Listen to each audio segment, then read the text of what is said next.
हरि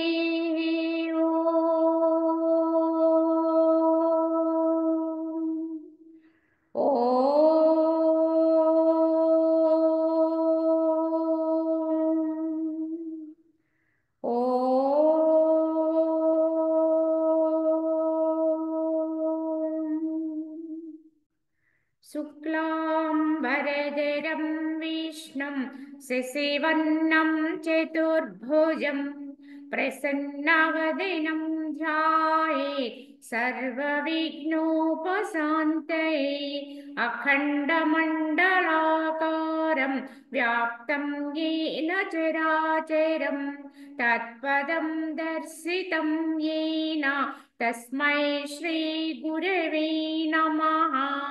ओम गुरुर्ब्रह्मा गुरुर्विष्णुः गुरुर्देवो महेश्वरः गुरु साक्षात् परं ब्रह्म तस्मै श्री गुरवे नमः।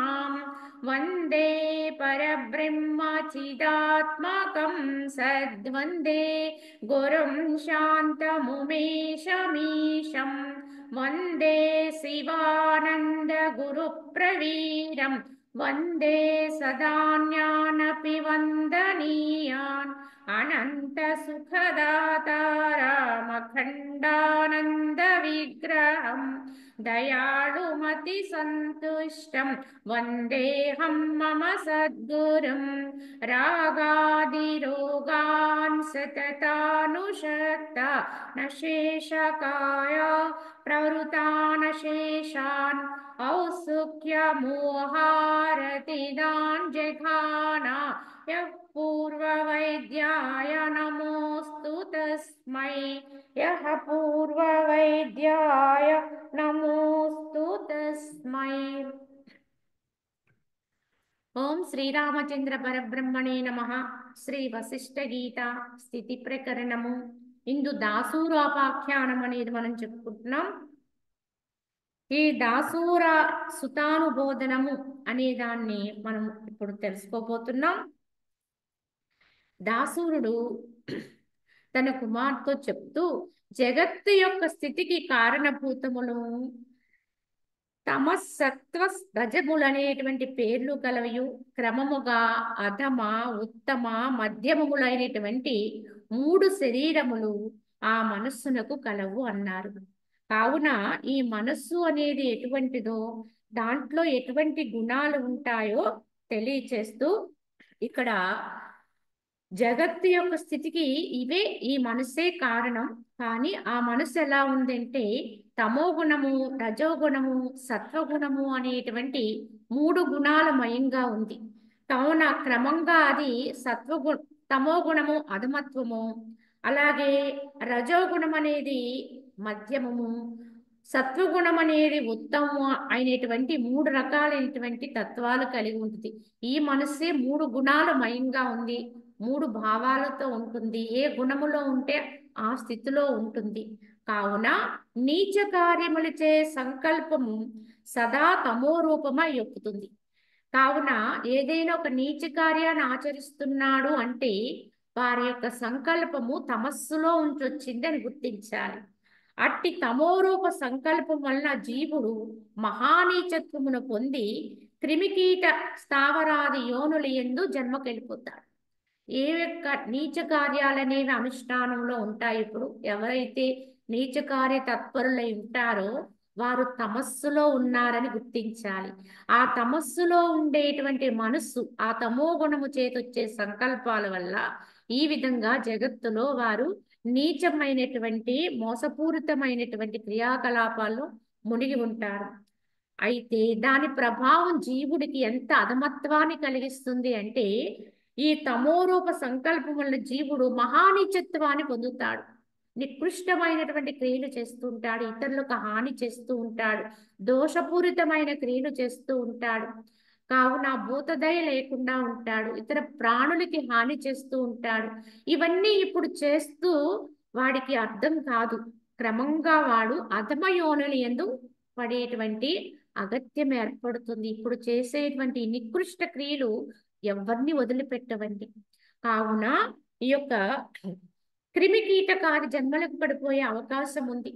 కావున ఇక్కడ మనము చాలా జాగరూకులమై ఉండాలి. తెలిసో తెలియకో చేసిన ఆ క్రియ ఫలితము మనల్ని వదలదండి. కావున సాధ్యమైనంత వరకు నీచ క్రియలకు వెళ్లకుండా, నికృష్ట కర్మాచరణకు వెళ్లకుండా జాగ్రత్త పడాలి. అదే విధముగా ధర్మజ్ఞాన పరాయణకు జీవుని సంకల్పము సత్వరూపమై చెందుతుంది. కావున నీచ కార్యాలు చేసేవాడి సంకల్పం ఎలా ఉంటుంది? తమో గుణ రూపమై ఉంటుంది. అదేవిధంగా ధర్మము జ్ఞానము కలిగి ఆ ధర్మజ్ఞాన పరాయణుడుగా ఉంటూ అట్టి క్రియలు ఆచరించేటువంటి జీవుని సంకల్పము సత్వగుణా నుంచి వచ్చిందని గుర్తించాలి. అది సత్వరూపమై ఉంటుంది.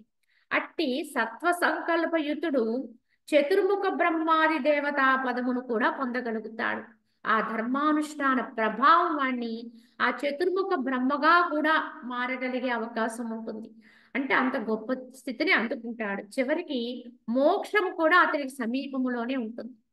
కావున ఎల్లప్పుడూ కూడా సత్వగుణ ప్రదాయుడై ధర్మజ్ఞాన పూర్వకమైన క్రియాచరణ చేయటానికి పూనుకోవాలి తప్ప అధమతత్వంతో ఉండి తమోగుణంతో ఉండి నీచ కార్యములు ఎందు ఏనాడు కూడా సాధకుడైనటువంటి వాడు కాదు కదా. మానవుడిగా పుట్టినవాడు కూడా అట్టి క్రియలు చేయటానికి ఒప్పుకోకూడదు. ఇంకా మూడో గుణం ఏమిటి? రజోగుణం. వీరు ఎట్లా ఉంటారంటే ప్రాపంచికమైనటువంటి లౌకిక వ్యవహారములను అధికంగా ఆచరించుచు ఉంటారు. వీరి సంకల్పము రజోగుణయుతముగా ఉంటుందని గుర్తించారు. ప్రాపంచికమైన లౌకిక క్రియలేందే ఎక్కువగా తిరుగాడుతుంటారు. ఆత్మపరాయణత్వం ఉండదు, భగవద్జిజ్ఞాస ఉండదు. కనుక లౌకిక క్రియలే నిజమనుకుని వాటితోటే పొరలాడుతుంటారు. వీరు రజోగుణంతో ఉన్నారని గుర్తించాలి. అట్టి రజోరూప సంకల్పము కలిగిన వాడు పుత్ర భార్యాదులచే మోదమొందుచు ఈ సంసారమున స్థితి కలిగి దీని ఎందే తిరుగాడుతూ అనేక జన్మల్ని పొందుతూ ఉంటాడు. ఇది రజోగుణయుతుడి యొక్క విధానము. కనుక ఈ యొక్క ప్రాపంచిక విషయాలేందే మోహంతో ఉంటాడు. ఈ పుత్రుడు, భార్య, గృహము, ఆరామము వీటి ఎందే మమత్వం కలిగి ఉంటాడు. ఆ సంసారంలోనే తిరుగాడుతూ ఉంటాడు. అట్టి చర్యలే ఆచరిస్తూ ఉంటాడు. ఈ విధముగా జన్మ పరంపరలు పొందుతూ ఉంటాడు. కావున మహాబుద్ధిమంతుడమైనటువంటి కుమార, సత్వ రజస్తమో రూపములకు ఈ మూడు గుణములను పరిత్యజించుటచే సంకల్ప రూపముగు మనస్సు తన రూపమును లెస్సగా కోల్పోయి పరమాత్మ పదమును అంటే ముక్తిని పొందగలుగుచున్నది. కావున ఓ కుమార, ఏం చెప్తున్నాడు దాసూరుడు అంటే సత్వము, రజస్సు, తమస్సు ఈ మూడు గుణాలు కూడా ఉన్నంత వరకు కూడా కొంతలో కొంత అంటే తమో గుణం అధమత్వము, రజోగుణం మధ్యస్థము, సత్వగుణం ఉత్తమమైనప్పటికీ కూడా జన్మ పరంపర లేనటువంటి ముక్తిని పొందటానికి గుణం ఉంటే అడ్డే. కావున ఎప్పటికైనా గుణాతీతం కావాలి. ఈ మూడు గుణాల్ని అధిగమించి గుణము లేనటువంటి స్థితికి ఎప్పుడైతే వెళతామో అప్పుడే సంకల్పరాహిత్య స్థితి. ఎందుకంటే గుణము లేకపోతే మనస్సు ఉండదండి, మనస్సు లేకపోతే సంకల్పం ఉండదు.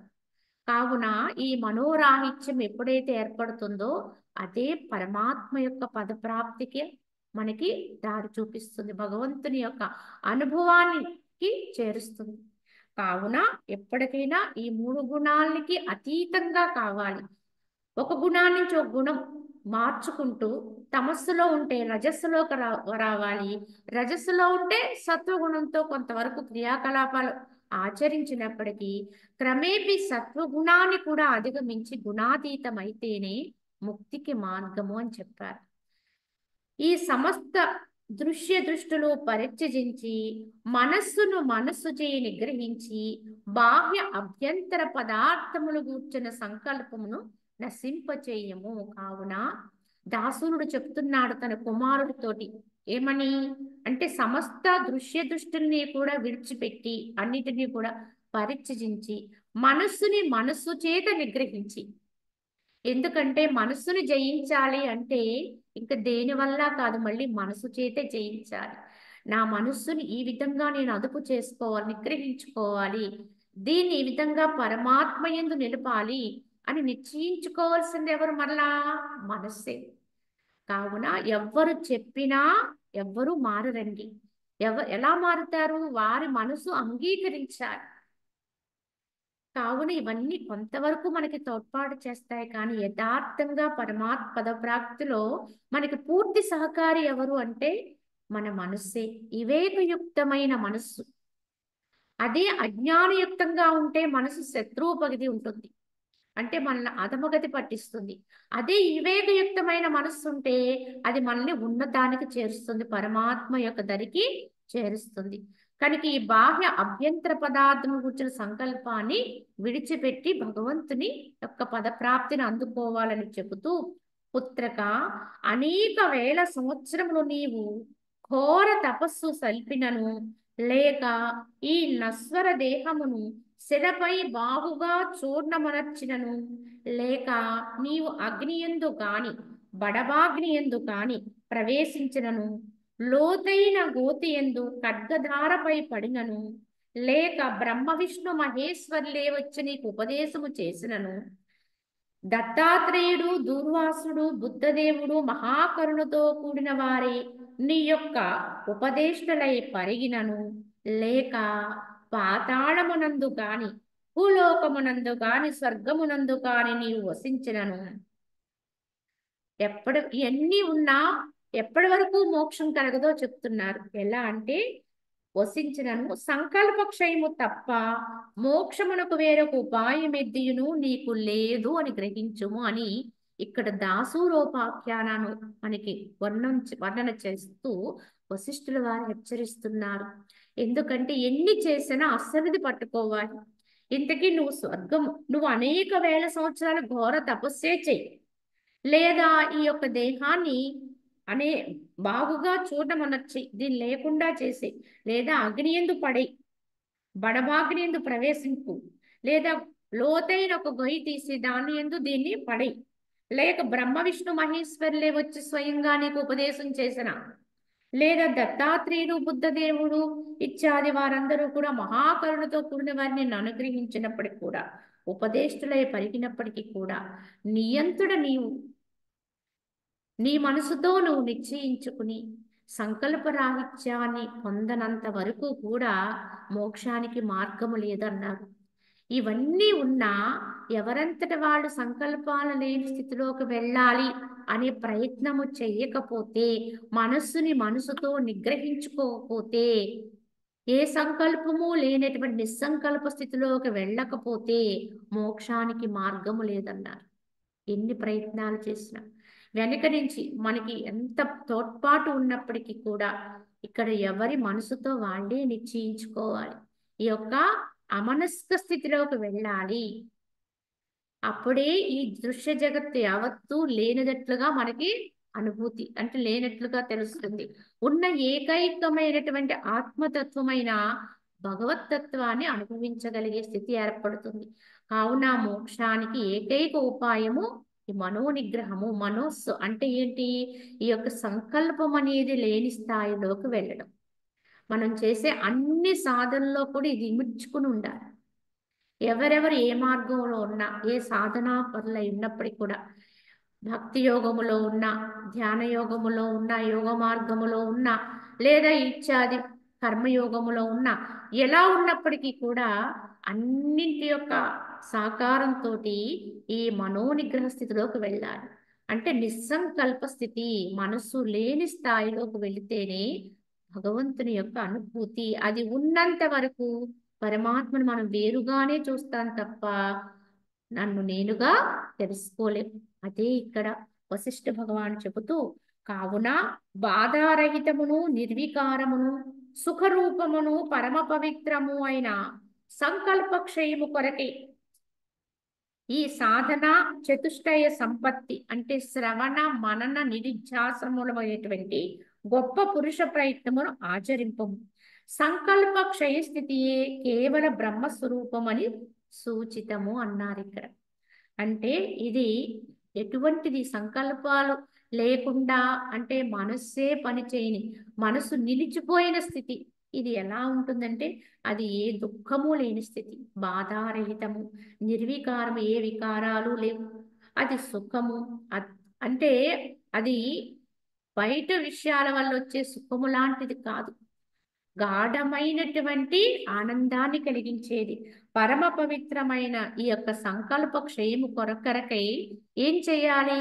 శ్రవణ, మనన, నిధిధ్యాసనములు ఏవైతే సాధనా చతుష్టయ సంపత్తిగా చెప్పారు వీటిని. కావున తెలుసుకోవాలి, వినాలి, గ్రహించాలి, లేదా అధ్యయనం చెయ్యాలి, గ్రంథపఠనం చెయ్యాలి.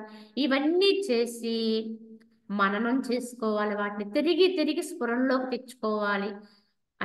తెచ్చుకున్న వాటిని నేను ఈ విధంగా అనుష్ఠానంలో పెట్టుకుంటాను అని నిశ్చయించుకోవాలి. ఈ విధంగా జరిగినప్పుడే క్రమంగా మనము సంకల్ప రాహిత్యానికి వెళ్ళగలుగుతాం. కావున సంకల్ప క్షయస్థితియే కేవల బ్రహ్మస్వరూపం అన్నారు. ఏ సంకల్పము లేని స్థితి ఏదైతే ఉందో అది పట్టుపడితే అదే బ్రహ్మము, అదే భగవంతుని స్థితి.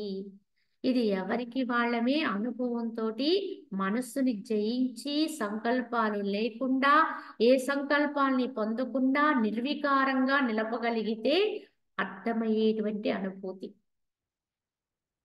ఏ పని చేసేవారు ఆ పని చేయొచ్చు, కానీ ఎన్ని చేస్తున్నా ఏదీ కాని స్థితిలో ఎవడైతే ఉండగలుగుతాడో, కేవలము దేహక్రియలతో వాటిని నడిపిస్తూ ఉంటాడో, తానుగా ఏ సంకల్పము లేని, ఏ భావన లేనటువంటి తటస్థుడుగా ఉంటాడో, కేవలీ స్వరూపుడుగా ఉంటాడో, వాడే భగవంతుని యొక్క తత్వం ఏమిటో అనుభవాన్ని తెచ్చుకోగలుగుతాడని చెబుతూ, పాపరహితుడమైనటువంటి ఓ పుత్రక, సంకల్పం అనే దారమందు ఈ సమస్త జగత్ పదార్థములు కూడా కూర్చబడి ఉన్నాయి. ఈ జగత్తులో జరిగే విషయాలు, వ్యక్తులు, రకరకాల సంఘటనలు అన్నీ కూడా సంకల్పము యొక్క ఆధారంగానే జరుగుతున్నాయి. దానికి వెనకాల ఏదో ఎవరిదో ఎక్కడో పుట్టినటువంటి ఏదో భావన, సంకల్పము ఏ చర్యకైనా ఉండే ఉంటుంది. ఏ చర్య ఎవడు ఎప్పుడు ఎక్కడ చేసినా దాని వెనకాల ఒక సంకల్పం ఉంటుంది, ఒక భావన ఉంటుంది. అది లేకుండా జగత్క్రియలు నడవు. కనుక ఈ జగత్క్రియలన్నింటి వెనుక కూడా అది సత్సంకల్పమైన, దుస్సంకల్పమైన, ఏ సంకల్పమైనా మొత్తానికి సంకల్పం ఉంటుందండి. ఈ క్రియ జరుగుతుంది, ఇది వ్యవహారం నడుస్తుంది, ఈ వ్యవహారంలో ఉన్నాము అంటే లోపల సంకల్పం ఉన్నట్టే. మరి వ్యవహారములో ఉండి కూడా లోపల సంకల్పము లేకపోతే అదే జీవన్ముక్తత్వ స్థితి. వ్యవహారములో ఉండి లోపల ఉండకుండా ఉండవలసినటువంటి సంకల్పాన్ని లేకుండా చేసుకోగలిగితే అదే జీవన్ముక్తుని యొక్క లక్షణం. కావున ఈ యొక్క వ్యవహారం అంతా కూడా సంకల్పం అనే దారానికి కూర్చుబడి ఉంది. దీని నుంచి దానికి, దాని నుంచి దీనికి, దీని నుంచి దానికి ఓ ముడిపెడుతూ ఉంటుంది. అదే మన యొక్క దినచర్య, అదే నిత్యకృత్యాలు, రకరకాలైనటువంటి భావాలు, రకరకాలైనటువంటి వ్యవహారాలు. ఇవి ఎంత చేస్తే అంతా పెరిగిపోతూనే ఉంటాయి. ఇంకా ఇంకా ఇంకా ఇంకా ఈ లౌకికములో మనం ఎంతైతే ఈ మనస్సును ఈ విధంగా సంకల్పాలతో ఉంచుతామో అంతంత వేగవంతమైపోతుంది, అంతంత నిరంతరమైనటువంటి అది జగత్తునందు లోక వ్యవహారంలో పడి కొట్టుకుంటూ ఉంటుంది. కనుక ఎవరైతే ముముక్షువైతే ఇది గ్రహించి ఎంత తక్కువ ఆలోచన చేయగలుగుతాడో, ఎంత తక్కువ సంకల్పాలు పెట్టుకోగలుగుతాడో, ఆ పెట్టుకునే సంకల్పం మీద ఉత్తమమైనది ఎంచుకుని తానేందే ఉంటాడో, అదేదో పరమాత్మని పొందేటువంటి సంకల్పం, ఏకైక సంకల్పం చేయగలిగితే ఇంకా ఉత్తమం అయిపోతుంది. కనుక ఆ ఏకైక సంకల్పానికి ఏం అవసరమో అది సమకూర్చుకోవాలి. భగవంతుని పొందాలని ఏకైక సంకల్పం ఉంటే ఏ సంకల్పము లేనటువంటి దాన్ని సాధించాలి. కావున ఇదంతా కూడా ఈ జగత్ పదార్థాలన్నీ సంకల్పాల ప్రభావంతో నడుస్తున్నాయి. కాబట్టి ఆ సంకల్పం అనే దారమును భిన్నమైపోగా, విడిపోగా, అంటే ముక్కలుగా అది ఎప్పుడైతే అది దారము తెగిపోతుందో క్షణభంగురములకు పదార్థములు కూడా అదృశ్యములై ఎచ్చటకో పోతున్నాయి. కనుక అప్పుడో సంకల్పం ఎప్పుడైనా అవసరార్థము చేస్తూ వచ్చాడు అనుకోండి, దానికి అంత పటుత్వం ఉండదండి. అవిచ్ఛిన్నంగా చేసే సంకల్పాలకే చాలా ప్రభావం ఉంటుంది. దానికే చాలా గట్టితనం వస్తుంది. అదే నిరంతర లోక క్రియలందు నిన్ను నడిపిస్తుంది. వ్యవహారము తెగకుండా ఉంటుంది. అలా కాకుండా ఆ సంకల్పాల్ని భిన్నం చేయగలిగితే, విచ్ఛిన్నం చేయగలిగితే ఆ దారాన్ని, అంటే అప్పుడప్పుడు అవసరార్థం ఏదైనా చిన్న చిన్న సంకల్పాలతో వ్యవహారం జరుగుతూ ఉండిపోతుంది. వ్యవహారం అయితే ఆగదండి, ఇది యథార్థం. వ్యవహారంలో నిత్యకృత్యాలు ఏమీ ఆగవు, జరుగుతూనే ఉంటాయి. కానీ అప్పటికప్పుడు చేసే సంకల్పం అప్పటికప్పుడే దాన్ని వదిలేస్తూ ఉంటాడు. ఇలాగ ఎవడైతే అభ్యాసం చేస్తూ ఉంటాడో క్రమంగా ఆ సంకల్పాల యొక్క పటుత్వం తగ్గి, క్రమంగా ఈ దృశ్య పదార్థాల పట్ల ఉండేటువంటి ఈ యొక్క పటుత్వం కూడా నెమ్మదిగా సన్నగిల్లిపోతుంది. సంకల్ప ప్రభావం హెచ్చుగా ఉంటే దృశ్యమునందు మన మనసుకుండే భావన కూడా హెచ్చుగానే ఉంటుంది. ఏదైనా సరే ఇలానే జరగాలి, ఇలానే అవ్వాలి, ఇలానే కావాలి, వీరే ఇక్కడ ఇలానే ఉండాలి, ఇలాగ భావన చేస్తుంది. కానీ ఎప్పుడైతే సంకల్పాల్ని నెమ్మది నెమ్మదిగా తగ్గించుకుంటామో దృశ్యములో జరిగే ఏ సంఘటనలైనా సరిపెట్టుకునే మనస్తత్వం వస్తుంది. ఏ సంఘటన అయినా ఒక రకం, అంటే అది జరగనా జరగకపోయినా, వచ్చినా రాకపోయినా, ఏది ఏమైనా తాను మాత్రం తానుగానే మనసులో ఏమాత్రం ఖిన్నత్వం పొందకుండా ఎవడైతే ఉంటాడో వాడే ఈ సంకల్పాన్ని నెమ్మదిగా త్యాగం చేయగలుగుతాడు. కావున సంకల్పమయమైన ఈ మనస్సు ఏ విధముగా చింతించునో శీఘ్రముగా అట్లే అగును. నీ మనసు గట్టిగా ఏది కోరుకుంటుందో అదే చేస్తావు, అదే జరుగుతుంది కూడా. ఇంచుమించు అదే నీకు ప్రాప్తమవుతుంది కూడా. మనం కోరిందే మనకు వస్తుంది. ఒక విధంగా చెప్పాలంటే దుఃఖం వచ్చింది అనుకోండి, ఈ దుఃఖం అనేది కూడా మనం కోరలేదు కదా అనుకుంటాం మన యథార్థానికి. కానీ మనం కోరితేనే వస్తుందని, కోరకపోతే రాదు. మరి ఎలా కోరుతామండి అంటే దుఃఖం కావాలని కోరుకోం, కానీ ఆ దుఃఖానికి కలిగించటానికి కారణమైనటువంటి సంకల్పాలతో ఉంటాం. మనం చేసిన సంకల్ప ప్రభావమే అలా వస్తుంది. నాకు ఇదే కావాలి, ఇలానే ఉండాలి, ఇదంతా మనం నిర్దేశించుకుంటూ ఉంటాం.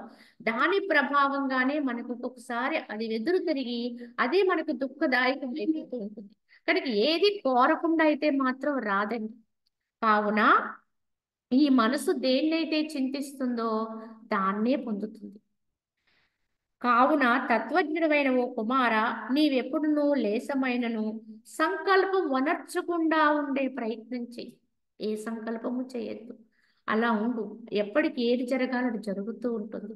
ఇది నువ్వు నేర్చుకోమని దాసురుడు తన కుమారుడు, అంటే కేవలము భావన చేత కలిగినటువంటి కుమారుడు, సంకల్ప ప్రభావంతో ఒక పుష్పాన్ని ఆ దేవతా స్త్రీ ఆ యొక్క వనకన్యకి ఇచ్చినందువల్ల కలిగిన కుమారుడు.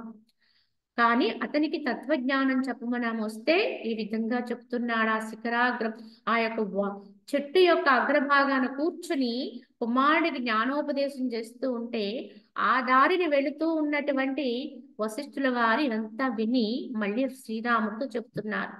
కావున ఇంకా ఏం చెబుతున్నాడు ఈ దాసురుడు అంటే, పుత్ర, నీవు సంకల్పరహితుడవై యథాప్రాప్తములకు వ్యవహారాల్ని ఆచరించు. సంకల్పాలు చేయకు, కానీ ఎప్పుడేదొస్తే దాన్ని చెయ్యి, ఆచరించు. సంకల్పము లెస్సగా చేయింప చైతన్యము విషయోన్ముఖము లేకుండా ఉంటుంది. ఎప్పుడైతే సంకల్పాలు లెస్సగా క్షయిస్తూ ఉంటాయో, నెమ్మదిస్తూ ఉంటాయో, చైతన్యము మనలో ఉండే శక్తి ఎప్పుడు కూడా విషయాలకి ఉన్ముఖత్వం కాదు, విషయాల వైపు పరిగెట్టదు. ఆ శక్తి ఈ విషయాల్లో పడి ఖర్చు అయిపోకుండా ఉంటుంది. ఎంత సంకల్పాన్ని తగ్గించుకుంటావో అంత శక్తి, అంత చైతన్యం ఆదా అవుతూ ఉంటుంది, నిశ్చలమవుతూ ఉంటుంది. ఎంత సంకల్పాన్ని పెంచుకుంటూ ఉంటావో అంత ఆ చైతన్యం యొక్క శక్తి ఖర్చు అయిపోతూ ఉంటుంది. కావున ఇక్కడ మనము దాన్ని, ఆ చైతన్య స్థితిని నిశ్చలం చేసుకోవడానికి ఏకైక ఉపాయం ఏమిటంటే సంకల్పరాహిత్యమే. సంకల్పము లేకుండా వచ్చినటువంటి క్రియను ఆచరించు. ఏది వస్తే ఆ సమయానికి దాన్ని ఆచరించుకుంటూ వెళ్ళు. కేవలము సత్యస్వరూపముగు ఆత్మ అసత్య మాయావశముచే దేవ మనుష్య పశుపక్ష్యాది 84 లక్షల యోనుల ద్వారా ఆయా ప్రాణి రూపమున జనించి వ్యర్థముగా జగత్తుక్కం అనుభవించుచున్నది. ఇది అట్టి ఆత్మకు తగదు అన్నారు. ఎలా ఉంది అంటే కేవలము సత్య స్వరూపమైనటువంటి ఆత్మ, నిత్యము ఆనందమయము అయినటువంటి ఆత్మ ఎందుకు ఈ దుర్దశ పొందుతుంది, ఎందుకు లేనినటువంటి తనకు లేనటువంటి దుఃఖాన్ని అనుభవించవలసిన అగత్యం ఏర్పడింది అంటే అసత్య మాయావశం. కేవల సత్యస్వరూపమైన ఆత్మ అసత్యమైనటువంటి ఈ మాయ చేత వశపడింది. అది యథార్థమనే నమ్మకంతో ఉంది. కావుననే ఈ దేవతలుగాను, మనుషులుగాను, పశుపక్ష్యాదులుగాను, రకరకాల క్రిమికీటకాదులే కాదు, జంతువులుగానే కాదు, వృక్షాలుగానే కాదు, రకరకాల జన్మ పరంపరలు, 84 లక్షల జన్మలు, అనేక జన్మలు ఉన్నాయి కనుక ఒకటి కాదు, రెండు కాదు, జన్మ పరంపరలు అంటే ఏ జన్మకైనా పోవచ్చు. 84 లక్షల జన్మలు ఉన్నాయట. ఈ 84 లక్షల యోనుల ద్వారా ఆయా ప్రాణి రూపమును జనించి వ్యర్థముగా జగద్దుఃఖాన్ని అనుభవించవలసిన అగత్యం వచ్చింది. ఎందుకు వచ్చింది అంటే అసత్యమైనటువంటి ఈ యొక్క మాయాతత్వాన్ని నమ్మింది కనుక, దాని పట్ల విశ్వాసంతో ఉంది కనుక, సత్యమైనటువంటి తన్ని తాను విస్మరించుకుంది కనుక ఈ అన్ని రకాల జన్మ పరంపరలో పడవలసిన అగత్యం ఏర్పడింది. అన్ని జన్మలకు వచ్చిన దుఃఖాలను అనుభవించవలసిన పరిస్థితి వచ్చింది. కానీ ఎవరైతే ఈ సంకల్ప రాహిత్యము ద్వారా తమని తాముగా సత్యములో నిలుపుకుంటారో, అసత్యమయమైన మాయలో పడకుండా ఉంచుకుంటారో తమ మనస్సుని, అట్టి వారి ఈ జన్మ పరంపర నుంచి బయటపడగలుగుతారు. తాముగా ఉండగలుగుతారు. తామైన ఆత్మగా నిలిచిపోతారు. వాస్తవంగా తాము ఆనందమైనే, కానీ అన్యమైన తత్వానికి పోయినప్పుడు ఆ భ్రమలకు లోనయ్యి అందువల్ల అనేక సంకల్పాలు, భావాలు పుట్టి ఇన్ని జన్మ పరంపరలో పడిపోతుంది. కనుక సత్యమును సత్యముగా నిలుపుకొని సత్యమైన తానుగా ఉండగలిగితే చాలు. సత్యమైన తానుగా నిలిచిపోతే ఏ సంకల్పము లేదు, అంటే మనసు లేదు అక్కడ. నేను బ్రహ్మమునే ఉన్నాను, బ్రహ్మమునే అనుకుని ఎవరైతే అలా ఉంటారో వారి నుంచి ఇంక మళ్ళీ పుట్టడానికి ఏమీ లేదు. అది ఎప్పుడైతే చలిస్తుందో, కొద్దిగా అయినా కదలికి వస్తుందో అప్పుడు దాంట్లోంచి మళ్ళీ ఈ యొక్క మనస్సు అనేది బయలుదేరుతుంది, నెమ్మదిగా పుడుతుంది. నిశ్చలమై ఉన్నంత వరకు కూడా, కదలిక ఉన్నంత వరకు కూడా అది బ్రహ్మమే. కనుక బ్రహ్మముగానే ఉంటుంది. అక్కడ మళ్ళీ ఏ ఒక్క ప్రత్యేకమైనటువంటి భావన ఉండదు, మనస్సు లేదు, కనుక సాధన కూడా లేదు, ఇంకా అది పొందవలసింది కూడా ఉండదు. ఎప్పుడైతే దానిలో ఈ చపలత్వం వస్తుందో, కదలిక వచ్చిందో, ఈ నిశ్చలత్వంలోంచి అనిశ్చితికి వచ్చిందో, వెంటనే దాంట్లోకి ఈ చపలత్వం వల్ల భావాలు పుడతాయి, మనసు వచ్చేసింది, సంకల్పాలు వచ్చేసాయి, గుణాలు వచ్చేసాయి, వ్యవహారం వచ్చేసింది, జగత్తు వచ్చేసింది, అంతా కథ మొదలైపోయింది. దానికి ఇంకెక్కడా అంతము లేదు, అదుపు లేదు. అది ఎప్పుడు మొదలైందో తెలియదు, ఎక్కడ అంతమవుతుందో తెలియదు. ఈ మాయా అని చెప్తున్నాం దీన్ని. ఇంతకు ఎక్కడి నుంచి పుట్టింది? తనలో నుంచి పుట్టింది. కానీ దీన్ని ఎంత పట్టుకుందామన్నా దొరకదు, ఎంత వెతికినా దీనికి అంతము తెలియదు. ఆ మాయలోనే ఉండి మాయను పట్టుకోవడం ఎప్పటికీ సాధ్యం కాదు. ఏకైక ఉపాయము తన స్థానములో తానుగా ఉండడమే. ఇంకా ఈ మాయ ఏంటి, ఎక్కడి నుంచి వచ్చింది, దీని లక్షణాలు ఏంటి, దుర్గుణాలు ఏంటి, దీని ప్రభావం ఏంటి, దీని గురించి విశ్లేషించుకోవడం వల్ల వచ్చే ప్రయోజనం ఉండదు.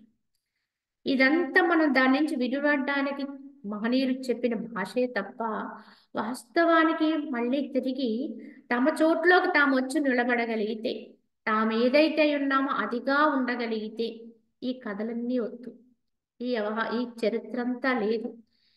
ఇన్ని రకాలైనటువంటి విధానాలు, మళ్ళీ వాటిని ఎలా ఎలా ఎలా దాటుకుంటూ రావాలి, సంకల్పరాహిత్యం పొందడము, గుణాతీతం కావడము, ఇవన్నీ మనకి మళ్ళీ ఎంతో ప్రయత్నంతో, సాధనతో సాధించవలసిన విషయాలుగా చెప్తున్నాం.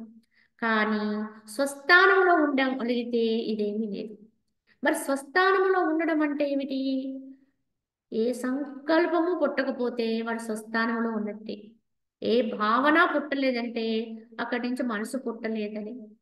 కనుక ఎవడైతే ఇలా స్వస్థానములో ఉండగలుగుతాడో, సంకల్పమే పుట్టినటువంటి స్థితి లేకుండా అయితే ప్రారంభములో ఇది సాధ్యమా? సాధ్యం కాకపోవచ్చు. కానీ ఎవరైతే ప్రయత్నంతో సంకల్పాన్ని తగ్గించుకుంటూ ఉంటారో, అవసరము లేదు కదా వాటి గురించి ఎందుకు సంకల్పించాలన్నట్టుగా వాటిని పక్కకు నెట్టేస్తుంటారు. ఏ సంకల్పం వచ్చినప్పటికి కూడా అది అవసరము లేని దానిగా గుర్తించగలుగుతారు, తానుగా ఉండగలుగుతారు. వాడికి ఇది చాలా సునాయాసమవుతుంది. చేయగా ఇది చాలా సునాయాసమవుతుంది. ప్రారంభంలో చాలా కష్టమే. ఎంత దీన్ని పట్టుకున్నా అది మళ్ళీ మళ్ళీ వెళ్ళిపోతుంది. కానీ నిశ్చలమవడం దానికి అభ్యాసం అయితే అది నిశ్చలమవటానికే చూస్తుంది. ఆ పరమానందాన్ని అనుభవించడానికే అది ఇష్టపడుతుంది. ఎందుకంటే అది ఆ సౌఖ్యము అర్థమైతే ఇంక ఏ సౌఖ్యాన్ని కోరము ఎవ్వరం కూడా. ఆనందం యొక్క స్థితి తెలిస్తే ఇంక ఎట్టి ఆనందానికి అడుగు చాసే పరిస్థితి లేదు.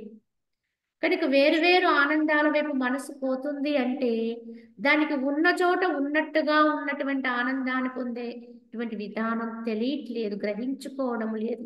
స్ఫురణలో లేకపోవడం వల్లే ఇన్ని రకాల ప్రయత్నాలని మనం తెలుసుకోవాలి.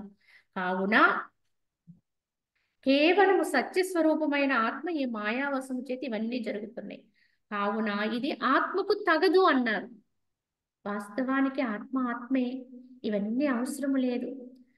కానీ పరాయి దాన్ని అంటుకోవడం వల్ల ఇవన్నీ వచ్చినాయండి. పరస్థానానికి వెళ్ళడం వల్ల ఇన్ని వచ్చినాయండి. ఎవరికైనా చెప్తాను చూడండి, ఎవరికైనా సరే స్థాన బలం అండి అంటారు. ఉన్న చోట మన సొంత ఊరిలో మన సొంత ప్రదేశములో ఉంటే స్థాన బలం అని చెప్తాం. పరాయి దేశానికి వెళితే అక్కడ మనకి ఎలా అయితే మన యొక్క విలువ తగ్గిపోతుంది, మన విలువ తారుమారైపోతుందో అలాగే ఆత్మకు కూడా స్వస్థానము, ఆత్మస్థానం. ఈ స్వస్థానంలో ఉన్నవాడికి ఇంకా పరస్థానము లేదండి. ఎల్లప్పుడూ కూడా ఆత్మస్థితిలో ఉండగలిగితే కనుక వాడు ఎప్పుడూ ఆ స్వస్థానంలో ఉంటే వాడు స్వయం అనుభవం అంటే పరమానందాన్ని అనుభవిస్తూ ఉంటాడు. కానీ ఎవరైతే ఈ స్వస్థానంలోకి వెళ్లకుండా అన్య స్థితులకు వెళ్తూ ఉంటారో వారు ఇలా పరస్థానములోకి వెళ్ళిపోతారో వాళ్లకు మాత్రము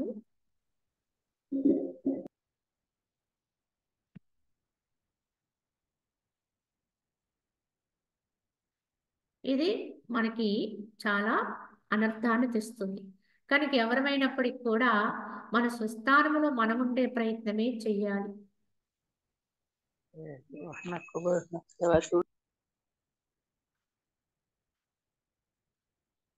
అని గ్రహించుకోవాలి ఎవరమైనప్పటికీ కూడా. అదే విధంగా పాపరహితుడైనటువంటి ఓ పుత్రక, ఆ అనేక జన్మల గుర్చినటువంటి మహా దుఃఖము చేతను ఆ జనన మరణముల చేతను నీకేమి ప్రయోజనము? ప్రజ్ఞావంతులు దుఃఖరహితమైన దానిని ఆత్మనే ఆశ్రయించుదురు గాని మరి ఒక దానిని కాదు అన్నారు. కావున ఓ పుత్రక, ఆ అనేక జన్మలు కూర్చున్న మహా దుఃఖము చేత ఆ జనన మరణముల చేత నీకేం ప్రయోజనం ఆ విధానంలో ఉండడం వల్ల?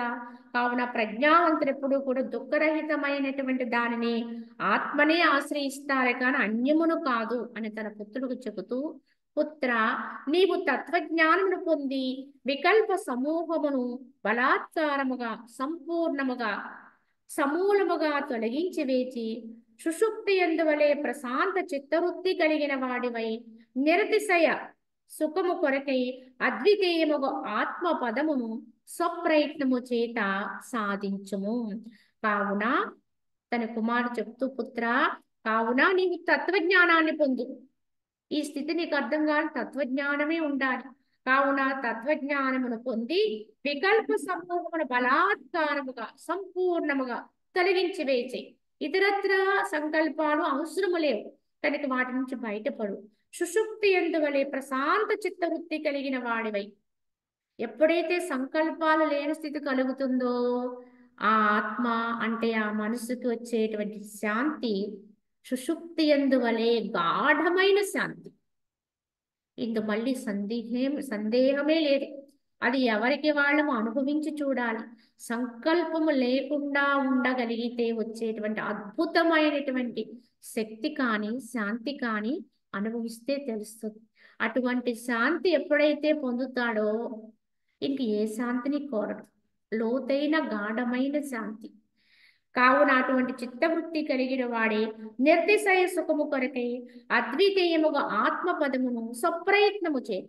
ఎందుకంటే ఆ ఆత్మపదాన్ని పొందడం అనేది ఎవరి ప్రయత్నం వారికి ఉండాలి కనుక స్వప్రయత్నము చేత సాధించుము అని చెప్తూ ఆ యొక్క దాసురుడు చెప్తూ ఉంటే ఆ వింటున్నటువంటి కుమారుడు పుత్రుడు ఇలా అంటున్నాడు, తండ్రి ప్రభు సంకల్పము లేకుండా ఉండమని చెబుతున్నారు కదా, అసలు సంకల్పం అంటే ఏంటి? సంకల్పం అనగా ఎట్టిది, అది ఎట్లు ఉత్పన్నమగును, ఎట్లు వృద్ధి చెందును, ఎట్లు నశిస్తుంది అని ఆ పుత్రుడు అడిగాడు. సంకల్పం అంటే ఏమిటి, అది ఎలా పుడుతుంది, ఎలా వృద్ధి అవుతుంది, ఎలా నశిస్తుంది అని ప్రశ్న వేశాడు. దానికి దాసురుడు చెబుతూ, పుత్రక అనంతమై సత్తా సామాన్య రూపమై చిద్రూపమై ఉన్నటువంటి ఆత్మ యొక్క విషయోన్ముఖత్వం ఏది కలదో అదే సంకల్పం యొక్క అంకురం అని చెప్పబడుచున్నది. సంకల్పం అంటే ఏమిటో చెబుతున్నారు. ఏమిటంటే అనంతము, అంతము లేనటువంటిది అనంతమై సత్తా సామాన్య రూపమై అక్కడ ఇక్కడ అనే వ్యత్యాసము లేకుండా అన్నిటిలోనూ కూడా ఏకమై భేదము లేనటువంటిది చిద్రూపమై ఉన్నటువంటి ఆత్మ యొక్క ఆత్మ ఇట్టిది. ఆత్మ ఎట్టిది, అది అనంతము, సత్తా సామాన్యము, చిద్రూపము అయినది. అటువంటి ఆత్మ యొక్క దృశ్య విషయోన్ముఖత్వం. అటువంటి ఆత్మ ఈ దృశ్యమైన విషయాల్లోకి ఎప్పుడైతే పడిపోతుందో, ఈ దృశ్యాన్ని సత్యమని ఎప్పుడైతే విశ్వసిస్తూ నమ్ముతుంది, అది ఏదైతే కలదో అదే సంకల్పం పుట్టడానికి మొట్టమొదటి అంకురం. ఇది నమ్మితే వెంటనే సంకల్పం వస్తుందండి. దీని పట్ల, ఈ దృశ్యం పట్ల సత్యత్వ భావన పుట్టిన క్షణముని సంకల్పం పుట్టేస్తుంది. దృశ్యాన్ని దృశ్యంగా, లేనిదాన్ని లేనట్టుగా, ఉన్నదాన్ని ఉన్నట్టుగా, సత్యమైన ఆత్మ ఆత్మగా తనకి తానుగా నిలబడినంత కాలము కూడా ఏ సంకల్పము పుట్టదండి.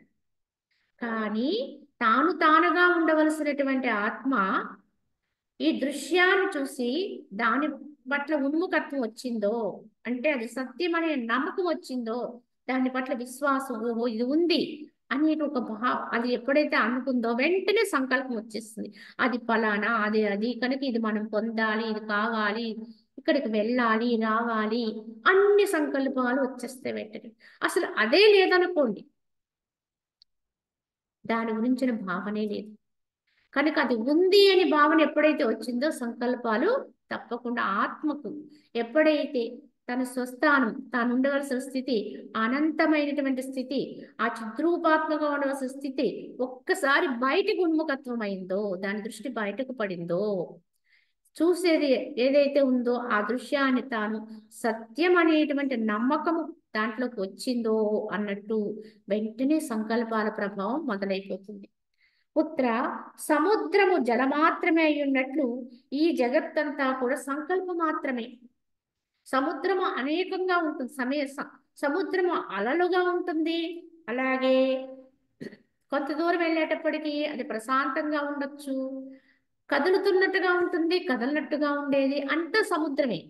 అది ఎంత దూరం ఎగిసిపడినా, అలలుగా ఎగిసిపడినా, నిదానంగా ఉన్నా, ఏదైనా మొత్తానికి దాంట్లో మొత్తానికి ఉన్నది నీరు.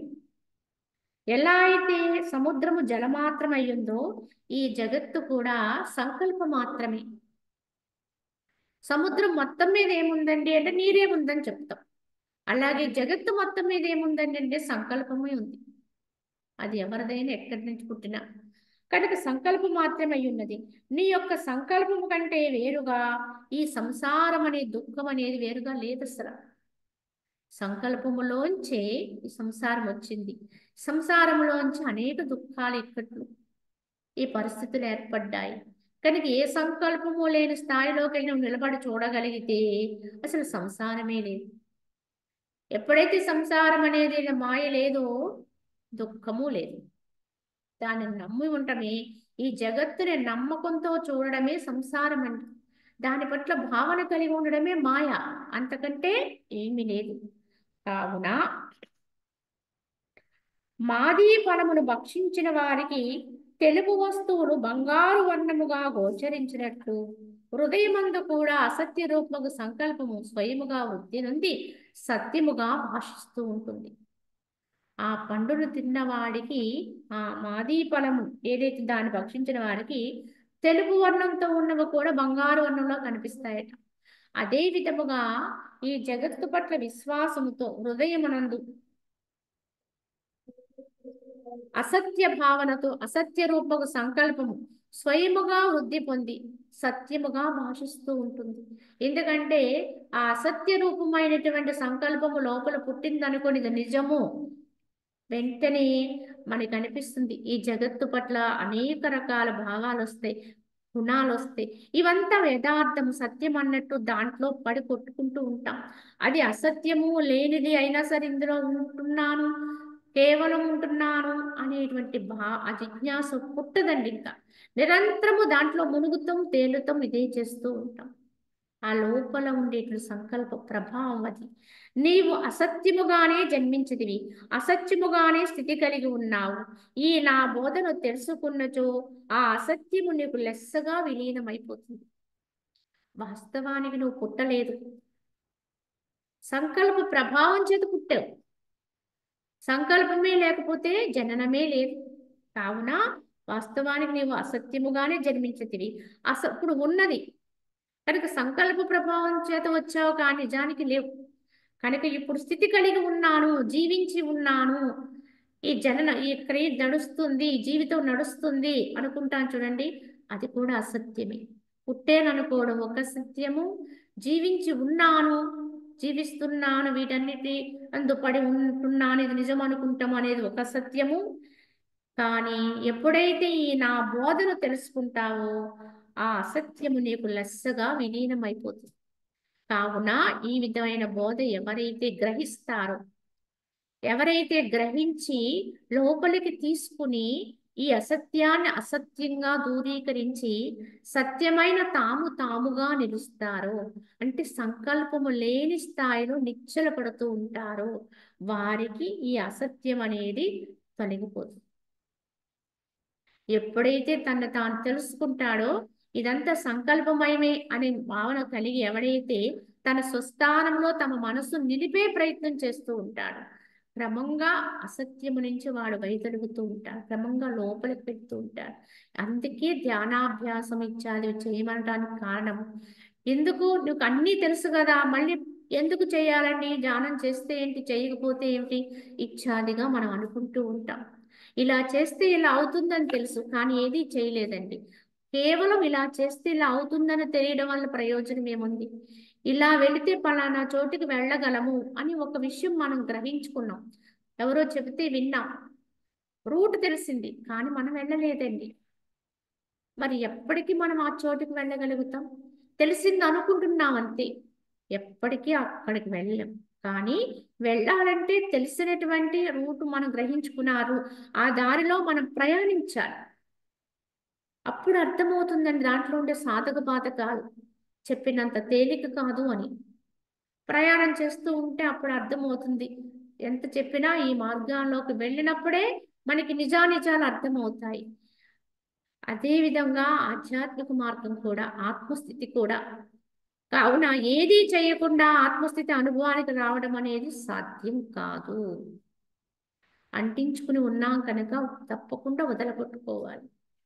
కావున ఈ అంటుకున్న దాన్ని వదిలించుకోవడానికి ఏమేమి మార్గాలు ఉన్నాయో, మనకి ఏమేమి మనం ఉపదేశింపబడ్డామో వాటిని నిత్యానుష్ఠానంలో ఉంచుకుని ప్రయత్నంగా ఉండాలండి. ఎవరమైనా లోపలికి వెళ్ళే కొలది మనకి శాంతి అంటే ఏమిటో అర్థమవుతుంది. అప్పుడు ఈ అశాంతిని వదలగలుగుతాం, ఈ అసత్యాన్ని విడిచిపెట్టగలుగుతాం. ఏనాడు లోపలికి మునక్కుండా బయటే ఉండి లోపలికి వెళితే ఇలా ఉంటుందంట అన్నంత మాత్రాన మనకి ఎప్పటికి అర్థమవుతుంది అది? కావున ఎవరికి వాళ్ళమే మునగాలి, ఎవరికి వాళ్ళమే అంతర్గతంగా లోపలికి వెళ్ళాలి. కావున పరిపూర్ణాత్మను నేనే, సుఖదుఃఖమయములగు ఈ జన్మాది భావములు మిథ్యారూపములయగు అనేటువంటి ఇట్టి దృశ్య అనాసక్తి భావన నీకు లేని కారణముచే నీవు అంతఃకరణ మహాదుఃఖమును పొందుచున్నావు. కావున ఓ పుత్రక, ఈ యొక్క పరిపూర్ణ ఆత్మను నేనే. సుఖదుఃఖమయములైనటువంటి ఈ జన్మాది భావములు అన్నీ కూడా మిథ్యాతత్వంతో ఉన్నవి, యథార్థం కాదు అనేటువంటి దృశ్యమునందు అనాసక్తి భావన లేకపోవడం వల్ల నీకు ఈ దృశ్యమునందు ఇది లేదు అని దీని పట్ల సంసక్తి లేకుండా కొట్టివేయలేకపోవడం వల్లే ఆ కారణము చేతే నీవు అంతఃకరణములో మహా దుఃఖాన్ని పొందుచున్నావు. దీన్ని లేని దాన్ని లేనట్టుగా నువ్వు పక్కకు నెట్టివేయగలిగితే తప్పకుండా నీ మనసు లోపలికి చేరుకుంటుంది, అంతర్ముఖమవుతుంది. అలా చేయలేకపోవడం వల్లే ఈ దుఃఖానికి కారణమవుతుందని చెబుతూ, ఈ జన్మాదులతో నీవెన్నడూ సంబంధము కలవాడు కాకున్నప్పటికీ భ్రాంతిచే జన్మించిన వాడివైతివి. వాస్తవానికి ఆత్మకి జన్మకి సంబంధం లేదు, కానీ సంబంధం లేనప్పటికీ కూడా భ్రాంతి చేత జన్మించాడు. ఈ యొక్క దృశ్య జగత్తు ఉంది అనేటువంటి సత్యత్వ భావంలోకి రావడం వల్లే, ఈ భ్రాంతి వల్లే జన్మకు వచ్చాను అనే ఒక భ్రాంతిలో పుట్టాను అనుకుంటున్నాం. పూర్ణత్వ రూప విలాసముతో కూడి ఉండడం వల్ల వాస్తవముగా ఆత్మకు జన్మయచ్చట. ఇది తెలియక నీ యొక్క సంకల్పవశము చేతనే వ్యర్థముగా విమూఢుడవై అజ్ఞానివై ఉన్నావు. ఎందుకంటే ఆత్మ ఎట్టిది అంటే సంపూర్ణం, ఆత్మ లేని చోటు లేదని చెప్తున్నారు.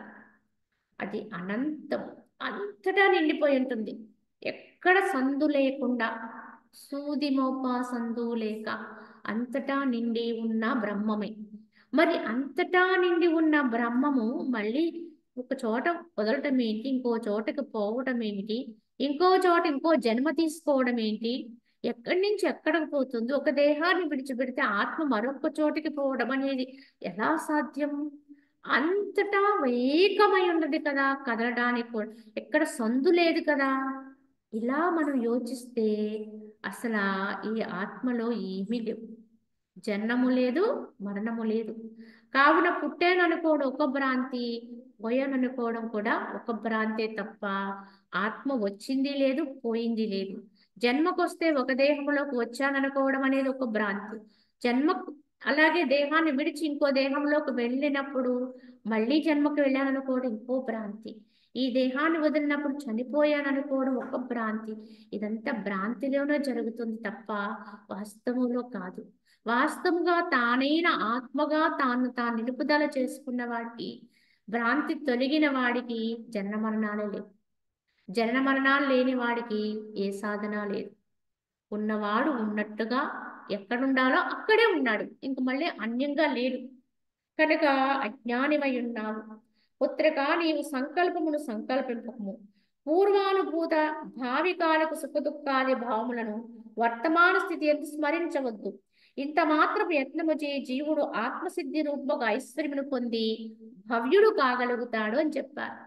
కావున చివరికి ఉపాయం చెబుతూ, పుత్రక, నీవు సంకల్పాలనే సంకల్పించొద్దు, ఏ సంకల్పము లేకుండా ఉండు. పూర్వానుభూత గతములో జరిగింది కానీ, భవిష్యత్తుని కానీ, సుఖదుఖాది భావములు కానీ వర్తమానములో స్మరణ చేయొద్దు. గతముని గురించి స్మరణ చేయొద్దు, వచ్చే భవిష్యత్తుని గురించి ఆలోచన చేయొద్దు. ఇంత మాత్రపు యత్నము చే జీవుడు ఆత్మసిద్ధి రూపమైనటువంటి ఐశ్వర్యాన్ని పొంది భవ్యుడు కాగలుగుతాడు, ధన్యుడు కాగలుగుతాడని చెప్పి ఈ యొక్క దాసూరుడు తన పుత్రుడితోటి వచించి సంకల్పరాహిత్య ప్రభావం గురించి ఇప్పటి వరకు మనకి తెలియజేశారు. ఇదే విధంలో మరికొంత జ్ఞానాన్ని మనం రేపటి భాగంలో తెలుసుకుందాం. హరి ఓం తత్సత్.